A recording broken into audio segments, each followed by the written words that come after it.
NAMPHU MAHARAJ BODHACHANDRA ki KHUTYEK LOUKHIBA ADUGUM Manipur ki Chief Minister ase MAMINGTAGI OINA THAMLAGA Manipur Thugairaklabadi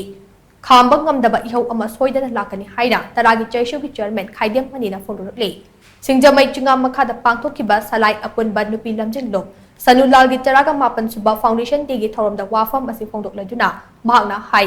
Mamang chahi gi May 3 dagi kuki narco terrorist sina chatharakliba lan asida Manipur amadi India lengakna hojik fawa warishin ama purakpa ngamdana leiriba ase laibak thibani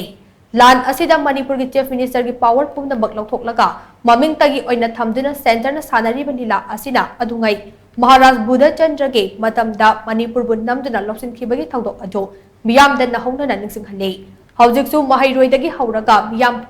pumbana pendabagi khalau kaya lauba haurakliba asida Manipur lengaki MLA yangkhaina Amato oina punsinduna chap chaba firep aman lauduna center da taksin bagi matam hele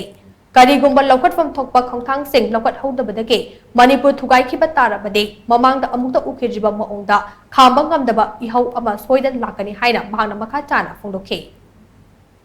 Manipur da chauba lanjau mathokani maruaina imai bel singna maira paibina civil society na chatram sungna harol singna even all senior citizen sumateng pangaga achauba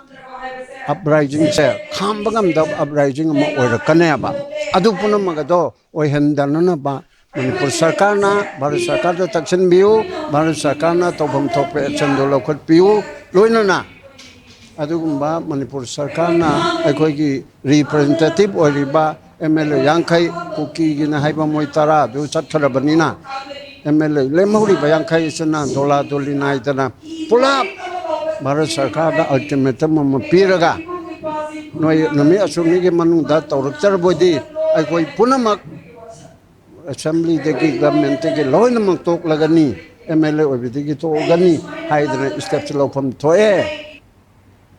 Thauram aduda Angkil gi President L Nganbe Sanulal gi President CHEISU Ibethoi Poirei Leimarol gi President S Memcha amade MU gi Associate Professor Chunglen Maisnamna chungba maru oiba miyoi kayana thauram gi maru oiba michunglen sing oina saruk yakhe Sanulal bulu chinglambat laikhidraba ima sing gi mafamda leishu katpa amade irang asida laikhidraba athauba sing gi mafamda tumina leptuna ikai khumna utpana thauram gi maru oiba saktam oikhe